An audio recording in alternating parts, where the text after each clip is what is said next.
Good morning बच्चों। बच्चों, अपने जो है लेसन नंबर 5 करने हैं दैनिक जीवन में रसायन, जिसमें कल अपनों ने बात की थी दैनिक जीवन उपयोगी योगी। दैनिक जीवन में उपयोगी योगी के अंदर क्या था, 4 पार्ट अपनों ने कंप्लीट कर लिए और आज अपने करेंगे विरंजक चूर्ण, यानी जिसे बोलते हैं कैल्शियम ऑक्सीक्लोराइड, जिसका फॉर्मूला अपने पास क्या है, CaOCl2। और उसके अलावा सेकेंड नंबर अपने पास है पीओपी, प्लास्टर ऑफ पेरिस, यानी कि Ca also for dot half H2O।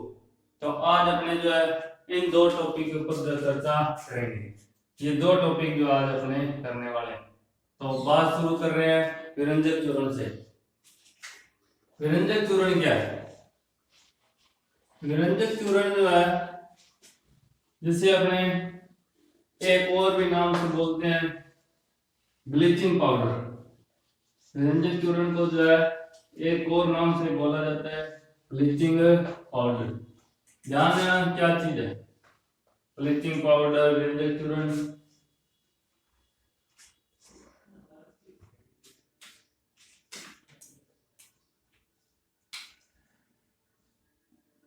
E number क्या है? ई नंबर है विरंजक चूर्ण। विरंजक चूर्ण जिसका फॉर्मूला मैंने बताया CaOCl2, यानी कि कैल्शियम ऑक्सीक्लोराइड।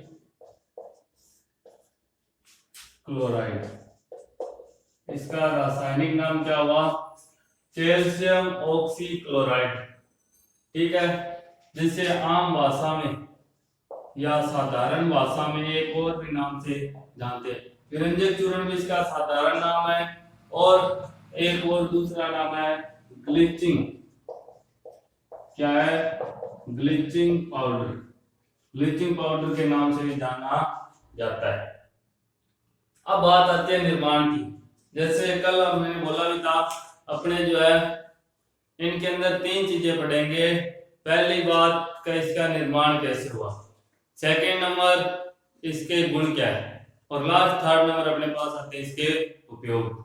तो निर्माण के लिए अगर अपने बात करें, निर्माण के लिए कहता है कैल्शियम ऑक्सीक्लोराइड का उपयोग जो है शुष्क बुझे हुए चूने को अगर क्लोरीन गैस के साथ क्या करा दे, अभिक्रिया करा दे।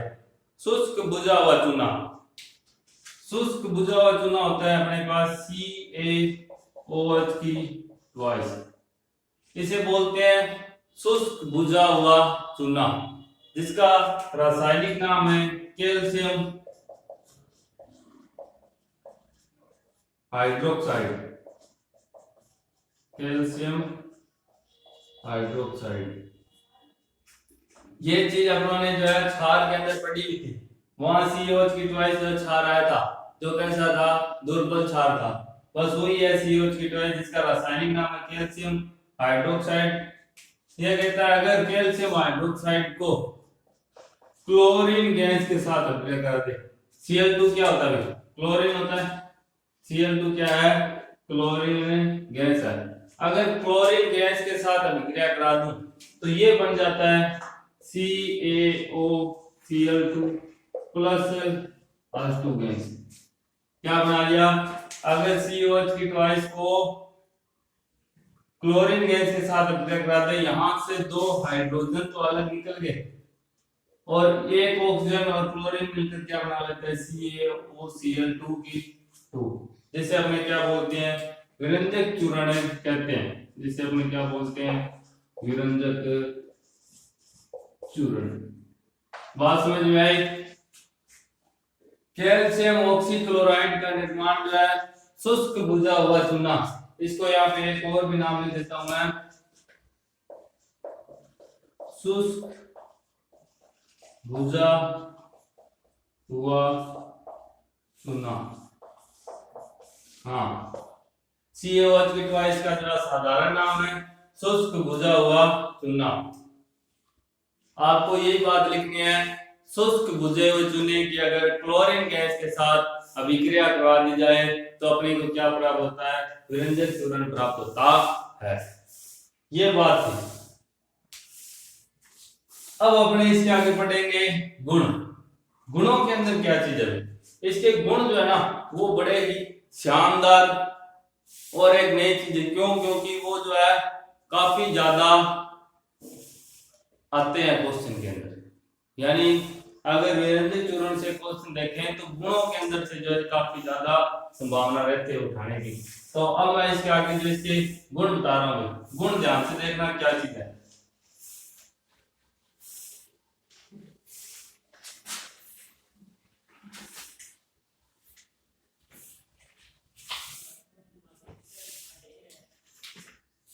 अगर इसके गुणों की बात करें तो गुणों में क्या होता है, पहला गुण तो ये क्या कहता है, ये जो क्या है अत्यंत विलय। अत्यंत विलय यानी कि ये जल में विलय तो है, परंतु कैसे जल में विलय है? ठंडे जल में। ठंडे जल में विलय। विरंजक चूर्ण क्या होता है? ठंडे जल के अंदर जो घुल जाता है। ठंडे जल में क्या होता है? विलय होता है। सेकेंड नंबर, ये पीला तीक्ष्ण गंध वाला है।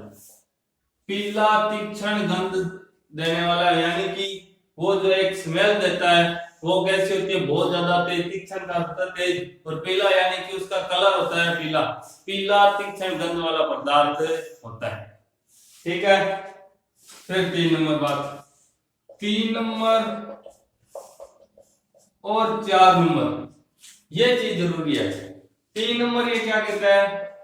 ये क्लोरीन गैस देता है। ये क्या करता है? क्लोरीन गैस देता है। विरंजक चूर्ण क्या करता है? क्लोरीन गैस देता है। यानी कि ये क्लोरीन गैस का जो है क्या करता है? कहां पर? खुले में। कहां देता है? खुले में। इसको साफ करना ही पड़ेगा भाई। क्लोरीन गैस देता है खुले में। ठीक है। 4 नंबर क्या कहता है? 4 नंबर ये कहता है विरंजक चूर्ण जो है, विरंजक चूर्ण जो है तनु अम्ल के साथ क्रिया कर क्लोरीन गैस का निर्माण करता है। क्या है? विरंजक चूर्ण तनु अम्ल के साथ अभिक्रिया कर क्लोरीन गैस का निर्माण करता है। क्या हुआ? विरंजक चूर्ण जो है तनु अम्ल के साथ अभिक्रिया कर क्लोरीन गैस का निर्माण करता है। अब अपनों ने तनु अम्ल की बात पढ़ी थी भाई। तनु अम्ल के बारे में मैंने जो है स्टार्टिंग में बता दिया था। तनु अम्ल का क्या अर्थ होता है? तनु अम्ल, अब अगर आपको याद है तो थोड़ा सा जो है याद करने की कोशिश कीजिए। तनु अम्ल जो है किसे कहा था? अगर याद नहीं आ रहा है तो आप लोग जो है वीडियो को जो है वापस इसका पार्ट नंबर 3 या 2 नंबर देखो, पार्ट नंबर 2 3 देखो, वहां पर आपको जो है पता चल जाएगा। तनु अम्ल मैंने बताया था एक ऐसा विलयन जिसके अंदर अम्ल की मात्रा क्या हो? अत्यधिक हो, ज्यादा हो, उसे अपने क्या बोलते हैं? तनु अम्ल कहते हैं। अब मेरे को इसके साथ अभिक्रिया करा के देखनी है क्या रियल के अंदर क्लोरीन गैस देता है क्या? अगर मैंने विरंजक चूर्ण को तनु अम्ल के साथ अभिक्रिया करा दी तो क्या सच में यह अभिक्रिया देगा क्या? कैसे? मैं एक तनु अम्ल ले रहा हूं, पहले तो विरंजक चूर्ण ले लो CaOCl2। विरंजक चूर्ण आ गया अपने पास। तनु अम्ल की बात कर रहा है, मैंने ले लिया HCl। क्या ले लिया? HCl, hydrochloric acid. प्रबल अम्ल तो आई है, साथ में इसको क्या कर दिया? इसका विलयन कैसा लिया है? तनु लिया है। तनु लेने पर ये क्या करता है? CaCl2 अलग बना लेगा। CaCl2 कैल्शियम क्लोराइड प्लस क्या रहेगा? यहां से H और यहां से मिलकर क्या बना लेते हैं? H2O। प्लस ये Cl गैस अलग निकल जाएगी Cl2। तो यहां पर इसने क्लोरीन गैस दे दी हुई, यहां पर क्या करता है ये क्लोरीन गैस का जो त्याग कर देता है। तो इसका अर्थ है कि विरंजक चूर्ण जो है तनु अम्ल के साथ अभिक्रिया करके जो है क्लोरीन गैस देता है। इसका नाम कैल्शियम ऑक्साइड विरंजक चूर्ण पता है, इसका नाम अपने को हाइड्रोक्लोरिक एसिड पता है। ये नया चीज है CaCl2, जिसे अपने क्या बोलते हैं कैल्शियम क्लोराइड, क्या बोलते हैं कैल्शियम क्लोराइड। H2O और Cl2 अपने को पता है। अगर अभी भी बात समझ में नहीं आई हो तो एक और भी रिएक्शन अपने जो है करके देख सकते हैं। वो क्या है, क्या इस बार मैं अमल जो है चेंज करूंगा। विरंजक चूर्ण तो चेंज नहीं हो सकता, अभी विरंजक चूर्ण जो है चेंज नहीं हो सकता। ये अपने 4 नंबर टॉपिक में बात चल रही है। 4 नंबर मैंने लिखा था क्या, तनु अम्ल जो है विरंजक चूर्ण के साथ अभिक्रिया करके Cl देता है। तो उसी के अंदर दो अलग अलग रिएक्शन है, CaOCl2 प्लस H2SO4। इस बार हम कौन सा ले लिया H2SO4। जब आप इसके साथ अभिक्रिया कराते हो ये बना लेता है CaSO4, यानी कि कैल्शियम सल्फेट। क्या आ गया calcium sulphate plus as it is आएगा प्लस Cl2। H2 क्यों आया, यहां से H2 ही मिला तो H2 और ऑक्सीजन मिलकर H2 बना लिया, Cl2 गैस ये अलग से निकल जाती है, Ca और SO4 मिलकर कैल्शियम सल्फेट का निर्माण करते हैं। तो बात ये थी कि विरंजक चूर्ण जो है तनु अम्ल के साथ अभिक्रिया करके क्लोरीन गैस देता है। बात समझ में आई। अब इस क्लोरीन गैस का उपयोग कहां करते हैं, मेन चीज ये है। मेन चीज आप जो है ये बताता है कि इस क्लोरीन गैस का आगे जाकर जो उपयोग किया जाता है कहां पर। 5 नंबर पॉइंट देखो। अब हमारे पास क्या है पॉइंट नंबर 5, ये कहता है विरंजक चूर्ण को तनु अम्ल के साथ अभिक्रिया कराए क्लोरीन गैस, यदि इस क्लोरीन गैस को यदि जल के साथ संयोग करवा दे, क्या कर दे क्लोरीन गैस को जल के साथ H2O के साथ संयोग करवा दे, तो ये क्या कर लेता है एक एकल परमाणुक ऑक्सीजन गैस देता है। क्या करता है एकल परमाणुक ऑक्सीजन गैस।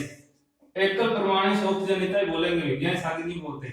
इसका नाम क्या है एकल परमाणुक ऑक्सीजन। अब अपने सब जानते हैं, पीछे से इतने सालों से पढ़े आ रहे हैं कि कोई भी तत्व जो है एकल परमाणु के रूप में नहीं रह सकता। हमेशा तत्व कैसे रहता है अणु के रूप में, खासकर गैस से जितनी भी, जैसे हाइड्रोजन है तो अपने H2 लिखते हैं, क्लोरीन है तो Cl2, ऑक्सीजन है तो O2। ये गैसें कभी भी क्या होती है परमाणु के रूप में नहीं रह सकती।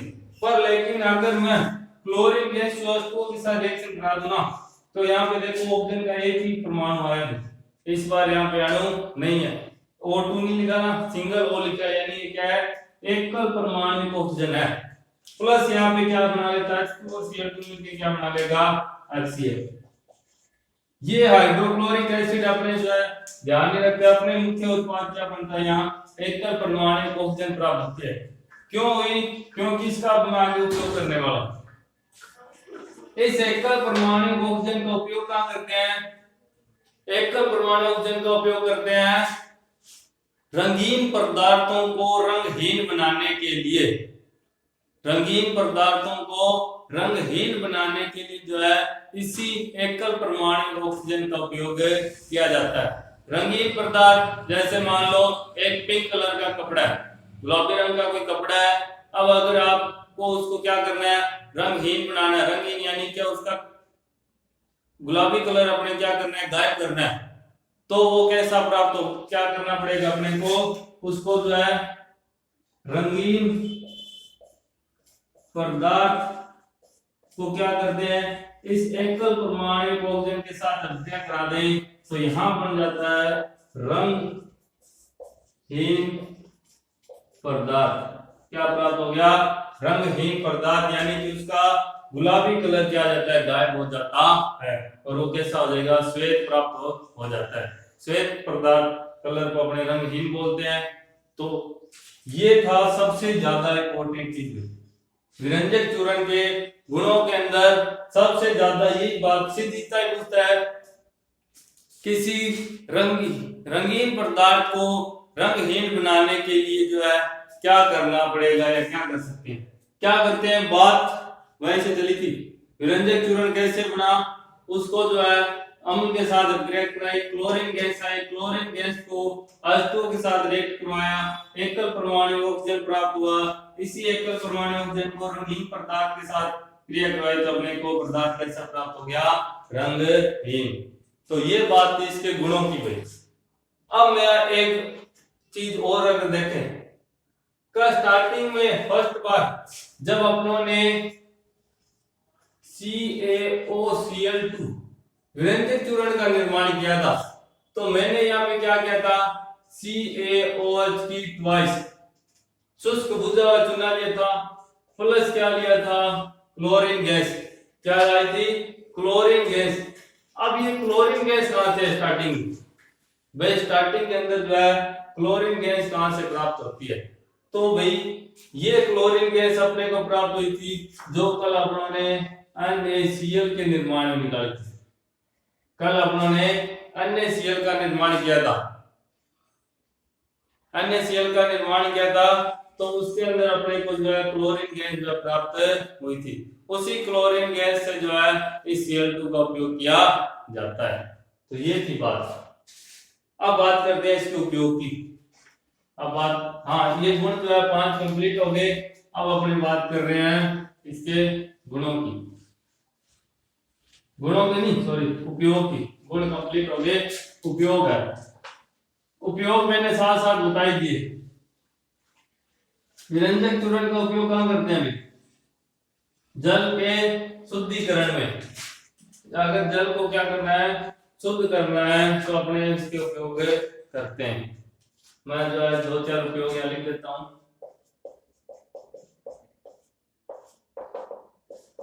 एक है जल का शुद्धिकरण, इसके अलावा अभी बात की थी रंगीन पदार्थों को रंगहीन, यानी कि वस्त्र उद्योग और कागज उद्योग। अगर किसी वस्त्र या कागज को रंगीन से रंगहीन बनाना है तो वहां पर भी अपने क्या करते हैं? इसी विरंजक चूर्ण का उपयोग करते हैं। उपयोग किसके पढ़ रहे हैं? अभी विरंजक चूर्ण के पढ़ रहे हैं, अपने ध्यान रखना। उपयोग किसके पढ़ रहे हैं? विरंजक चूर्ण की बात कर रहे हैं अपने। इसके अलावा प्रयोगशाला अभिकर्मक, प्रयोगशाला अभिकर्मक। अगर आपको और कोई उपयोग याद रहे ना रहे, इतना जरूर लिख देना प्रयोगशाला अभिकर्मक। क्यों? क्योंकि किसी भी रासायनिक पदार्थ का उपयोग प्रयोगशाला के अंदर तो जरूर होता है। तो अगर आपको और कोई चीज याद रहे ना रहे, किसी का भी उपयोग पूछ ले तो प्रयोगशाला अभिकर्मक लिख देना। बेचारा ज्यादा नहीं तो तुम्हें आधा नंबर तो दे ही देगा। तो इस प्रकार जो इसके कुछ उपयोग है। तो विरंजक चूर्ण की बात अपनी होगी कंप्लीट। अब बात अपने आगे कर रहे हैं पीओपी, जिसे बोलते हैं plaster of Paris.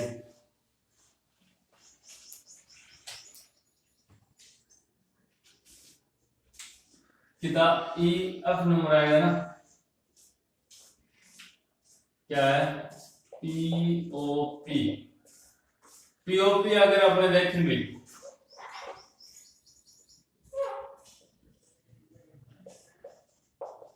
Plaster of Paris, plaster of Paris इसका क्या है? साधारण नाम है। इसका फॉर्मूला क्या होगा? CaSO.12H2O। अभी बताया था पीओपी, जिसका पूरा नाम है प्लास्टर ऑफ पेरिस या CaSO4.12 H2O। अब इसका रासायनिक नाम क्या है?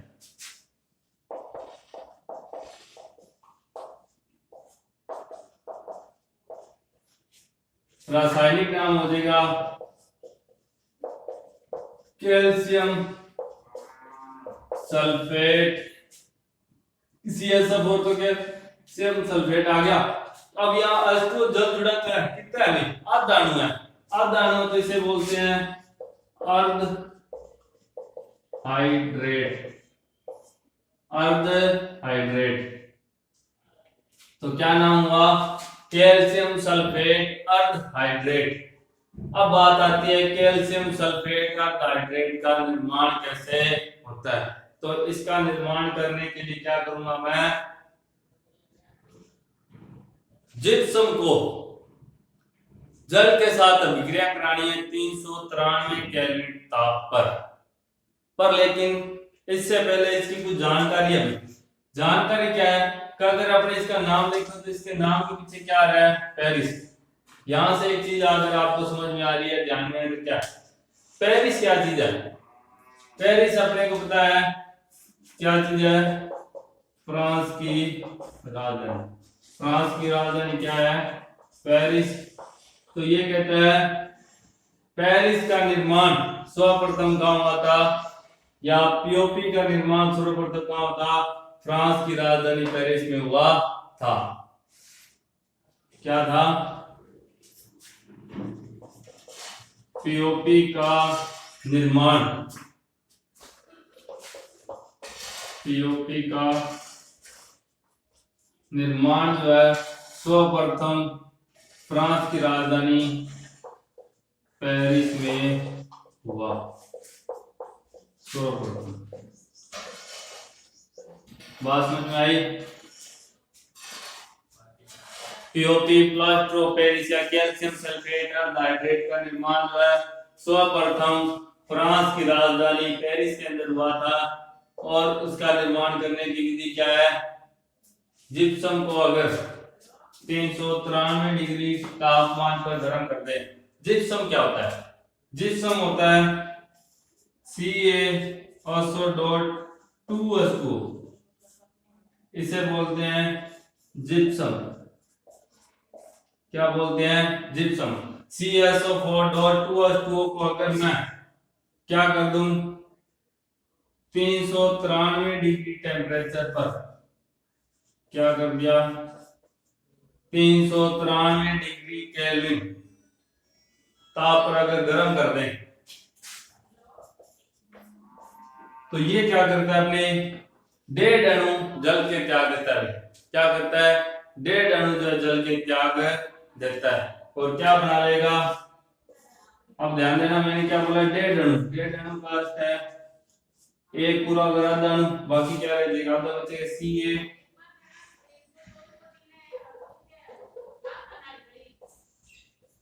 CaSO4.12H2। ये अपने पास क्या आ गया? पीओपी प्राप्त होता है। क्या आ जाता है? पीओपी। बात समझ में आई? क्या था? जिप्सम को अगर 393 डिग्री टेम्परेचर पर गर्म कर दें तो अपने को जो है पीओपी CaSO4.12H2 प्राप्त होता है, प्लस डेढ़ अणु जल के अलग से निकल जाते हैं। इसमें कोई नहीं क्या कोई हार्ड चीज नहीं। अभी जिप्सम का फॉर्मूला देखो, क्या करना है? CaSO4 तो सेम, यहाँ 2H2 या 2H2 लगा दिया, जिप्सम है। जब आपने डेढ़ अणु अलग निकाल दिया, आप लगा दिया, तो क्या बन गया? पीओपी। ये बात थी पीओपी के निर्माण की। अब बात करते हैं इसके गुणों की। गुणों के अंदर क्या कहता है? गुणों को अगर अपने देखें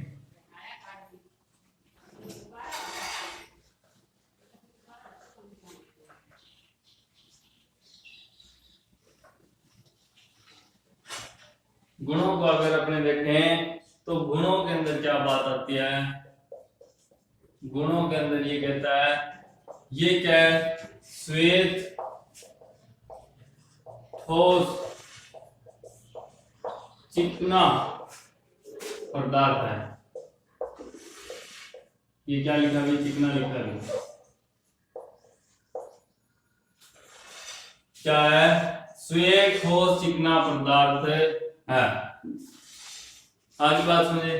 इसके अलावा ये क्या कहता है, ये जो है जल के साथ अभिक्रिया कर, जल के साथ अभिक्रिया कर जिप्सम का निर्माण करता है। क्या अभी इतनी देर जो मैंने अभिक्रिया लिखी थी, अगर मैं उसको उल्टा लिख दूं, क्या CaSO4.2 को अगर मैं जल के साथ अभिक्रिया करा दूं तो ये क्या करता है, CaSO4.2 वापिस से क्या बना लेगा, जिप्सम का निर्माण कर लेता है। ठीक है, स्वेग ठोस चिकना पदार्थ है, जल के साथ अभिक्रिया कर जिप्सम यानी कि कठोर पदार्थ का निर्माण करता है। कठोर पदार्थ, इसका टाइम कितना अभी 10 से 15 मिनट या 15 से 20 मिनट जल से अभिक्रिया कर कठोर पदार्थ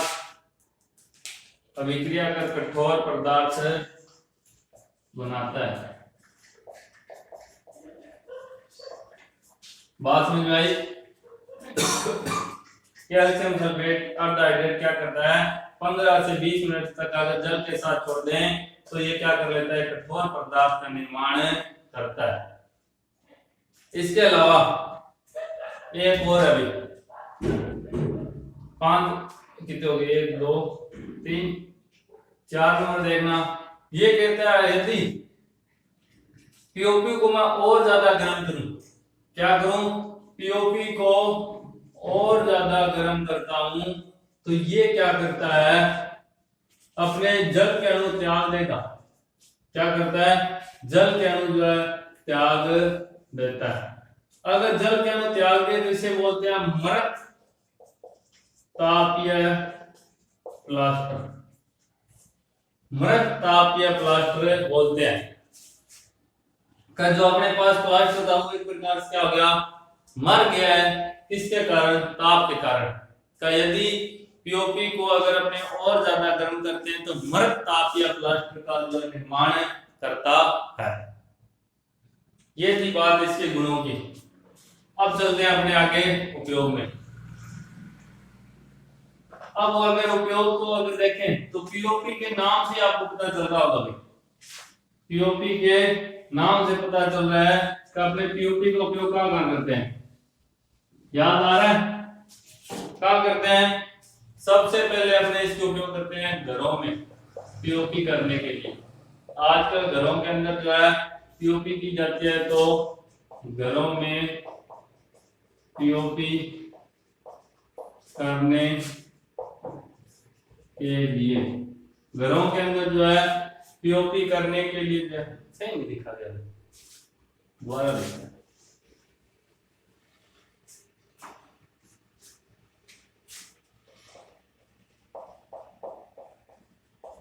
घरों में पीओपी करने के लिए, अपने घरों के अंदर जो पीओपी करते हैं वहां पे यही कैल्शियम सल्फेट का डाइहाइड्रेट होता है।